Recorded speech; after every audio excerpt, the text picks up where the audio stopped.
YCP హయాంలో రాష్ట్ర ఆర్థిక పరిస్థితి వెంటిలేటర్ పైకి చేరిందన్నారు మంత్రి నిమ్మల. రాష్ట్ర విభజన కంటే వైసీపీ పాలనలోనే రాష్ట్రానికి ఎక్కువ నష్టం జరిగిందన్నారు. ఆర్థికంగా ఎన్ని సమస్యలున్నా 1వ తేదీనే ఉద్యోగులకు జీతాలు పింఛన్లు ఇస్తున్నామని చెప్పారు. అమరావతిని శాశ్వత రాజధానిగా నిర్మిస్తున్నామని, విధ్వంసమైన పోలవరాన్ని గాడిలో పెట్టామని అన్నారు. 2019లో జరిగిన తప్పు మరోసారి జరగకూడదని అన్నారు మంత్రి నిమ్మల. అందరికీ తెలుసు, ఒక్కసారి వెంటిలేటర్ మీద కనుక పేషెంట్ చేరితే మనకి కేవలం 5 to 10% ఛాన్సెస్ ఉంటాయి.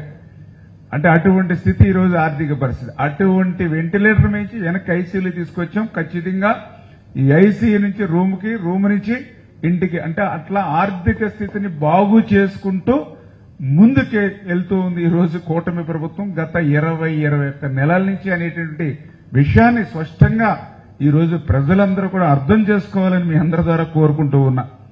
ఎందుకంటే ఒక్కసారి అధికారం అనేది మారితే అది అభివృద్ధి కోసం మారాలి తప్ప అధికార మార్పు అనేది విధ్వంసం వైపు మారకూడదు.